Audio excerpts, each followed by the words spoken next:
तो चलिए अब हम लेंस का नेक्स्ट टॉपिक देखते हैं।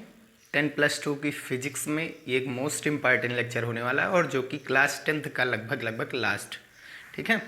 और 12th में आगे के जो टॉपिक बचे हैं उनको भी कंप्लीट करेंगे। तो लेंस का चिन्ह परिपाटी नियम क्या होता है। तो लेंस के चिन्ह परिपाटी, जैसे दर्पण में चिन्ह परिपाटी नियम आए थे वैसे लेंस में भी हैं। तो टोटल है 4। सबसे पहला, कभी भी अगर लेंस पर प्रकाश डाला जाएगा तो बाएं से दाएं ओर डाला जाएगा। अगर ये लेंस है तो बाईं ओर से प्रकाश डाला जाएगा लेंस पर। ये पहला रूल है। सेकंड क्या है, लेंस का जो मध्य बिंदु होता है जिसको हम प्रकाशिक केंद्र कहते हैं, उसी से दूरियां ली जाती हैं, ठीक है। सभी दूरियां कहाँ से ली जाती हैं, प्रकाशिक केंद्र। जैसे दर्पण में ध्रुव से ली जाती थी वैसे इसमें प्रकाशिक केंद्र से लेनी है। अब जो प्रकाश की दिशा में दूरियां होंगी धनात्मक और विपरीत वाली दिशा में दूरियां होंगी ऋणात्मक, यानी कि बाएं हाथ वाली सी के बाएं हाथ वाली दूरियां ऋणात्मक और दाहिने हाथ वाली दूरियां धनात्मक होती हैं, ठीक।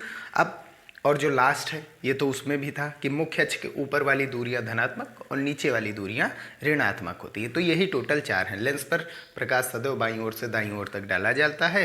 लेंस की सभी दूरियां प्रकाशिक केंद्र यानी सी से ली जाती हैं।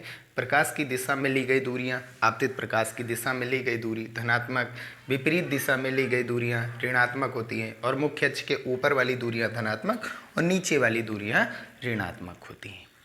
आवर्धन देख लेते हैं। मैग्नीफिकेशन क्या होता है, एक मोस्ट इंपॉर्टेंट, ये हमें बताता है कि लेंस द्वारा वस्तु का बना प्रतिबिंब जो है वस्तु का कितने गुना है, ठीक है। यानी प्रतिबिंब वस्तु का कितने गुना है। अगर गुना शब्द आ रहा है तो समझ लीजिए वो m ही है, ठीक है।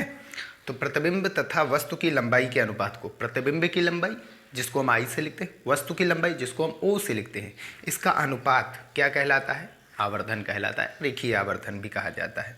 m से लिखा जाता है, m बराबर प्रतिबिंब की लंबाई I, वस्तु की लंबाई O है, I/O बराबर ये भी कह सकते हैं V/U। हाँ, दर्पण में यहाँ पर माइनस था लेकिन लेंस में यहाँ पर माइनस नहीं होगा, ठीक है।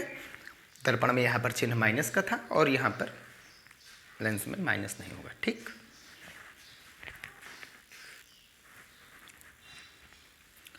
तो हम देखते हैं लेंस सूत्र। उत्तल और अवतल लेंस सूत्र क्या होता है, इसका डेरिवेशन तो हमारे सिलेबस में नहीं है, लेकिन सूत्र याद रखिए। अवतल लेंस और उत्तल लेंस के लिए सूत्र होता है 1/f = 1/v - 1/u। दर्पण में क्या आया था बीच में प्लस, लेकिन लेंस में क्या आएगा बीच में माइनस। और एक खास बात ये याद रखिए, उत्तल लेंस की जो फोकस दूरी होती है वो धनात्मक होती है और अवतल लेंस की फोकस दूरी सदैव क्या होती है, ऋणात्मक, ठीक है।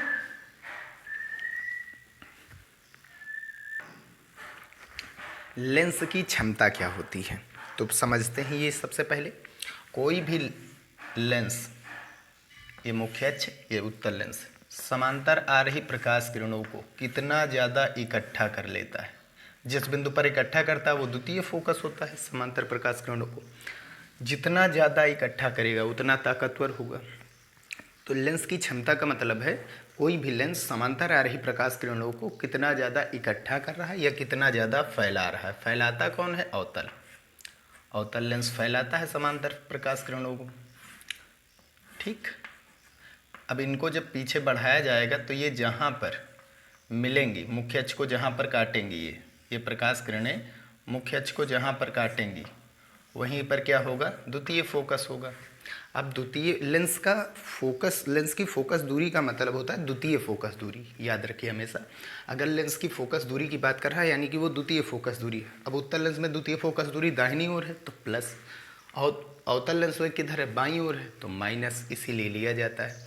तो ये कितना ज़्यादा इकट्ठा कर रहा है, तो इस द्वितीय फोकस का मतलब फोकस दूरी ही होता है, फोकस दूरी ही होता है मेन फोकस, प्रथम से कोई वो नहीं रहता। तो ये देखिए यहाँ पर फोकस दूरी कम हो जाएगी। जितना ज़्यादा इकट्ठा करेगा उतनी कम फोकस दूरी होगी, जितना कम इकट्ठा करेगा उतनी दूर फोकस दूरी, यानी फोकस दूरी बढ़ रही है। क्षमता ज़्यादा है तो फोकस क्या आएगा, पास आएगा। अगर लेंस की क्षमता कम है तो फोकस क्या होगा, दूर हो जाएगा। अर्थात लेंस की जो क्षमता होती है वो फोकस दूरी के व्युत्क्रमानुपाती होती है। जो क्षमता है वो लेंस की फोकस दूरी के व्युत्क्रमानुपाती होती है, उल्टा होता है। ये जितना पास होगा क्षमता उतनी ज़्यादा है, ये जितना दूर होगा क्षमता उतनी कम, ठीक। तो लेंस की फोकस दूरी के व्युत्क्रम को लेंस की क्षमता कहते हैं। P से लिखा जाता है पावर 1/f। अगर फोकस दूरी मीटर में है तो 1/f सूत्र लगाएंगे, अगर फोकस दूरी सेंटीमीटर में दी गई तो 100/f लगाएंगे। ये सूत्र हो गया। एक अच्छी चीज़ ये है कि इसका मात्रक बहुत पूछा जाता है, डायोप्टर होता है, कैपिटल डी प्रतीक होता है। ठीक, यदि लेंस की फोकस दूरी 1 मीटर मान ली दे दी गई तो क्षमता कितनी हो जाएगी? 1 डायोप्टर हो जाएगी। कितनी हो जाएगी? 1 डायोप्टर। ठीक, लेंस की फोकस दूरी यदि 1 मीटर तो लेंस की क्षमता 1 डायोप्टर होती है। संयोजन की क्षमता, यदि बहुत सारे लेंस एक साथ जुड़े हुए हों, देख सकते हैं, तो हर एक लेंस की क्षमता अलग अलग, P1 की अलग, P2 की अलग, P3 की अलग। तो ये तीनों मिल करके ये तीनों इतना काम करते हैं, इन क्षमता इतनी है जितनी कि इसकी अकेली। ये एक ऐसा लेंस है जिसकी क्षमता इन तीनों के बराबर है। तो इसका मतलब ये संयोजन वाला, यानी इन तीनों को मिलाएंगे तो ये बन रहा है। तो संयोजन की क्षमता यानी इन तीनों को मिला करके जो क्षमता बनेगी P, वो पहले वाले लेंस की क्षमता प्लस दूसरे प्लस तीसरे लेंस की क्षमता के बराबर होता है। इंटर में है, 10th में तो नहीं। उत्तल लेंस के उपयोग देख लेते हैं। उत्तल लेंस का उपयोग होता है सूक्ष्मदर्शी, दूरदर्शी, कैमरा, प्रोजेक्टर आदि में इसका प्रयोग किया जाता है। दूरदृष्टि दोष के निवारण में किया जाता है। अवतल लेंस का उपयोग निकट दृष्टि दोष के निवारण में किया जाता है। और साथ ही साथ गैलीलियो ने अपने दूरदर्शी में अवतल लेंस का ही प्रयोग किया था। बस यहीं पर समाप्त हो रहा है जो हमारा चैप्टर है प्रकाश का परावर्तन तथा अपवर्तन। बस यहीं पर था क्लास 10th का। ठीक है, अब हम न्यूमेरिकल लेंस पर आधारित देखते हैं बालाजी प्रकाशन से, तो वो नेक्स्ट वीडियो में स्टार्ट करेंगे। वीडियो पसंद आया हो तो उसे लाइक कीजिएगा, चैनल में नए आए हो तो सब्सक्राइब कीजिएगा। मिलते हैं नेक्स्ट वीडियो में।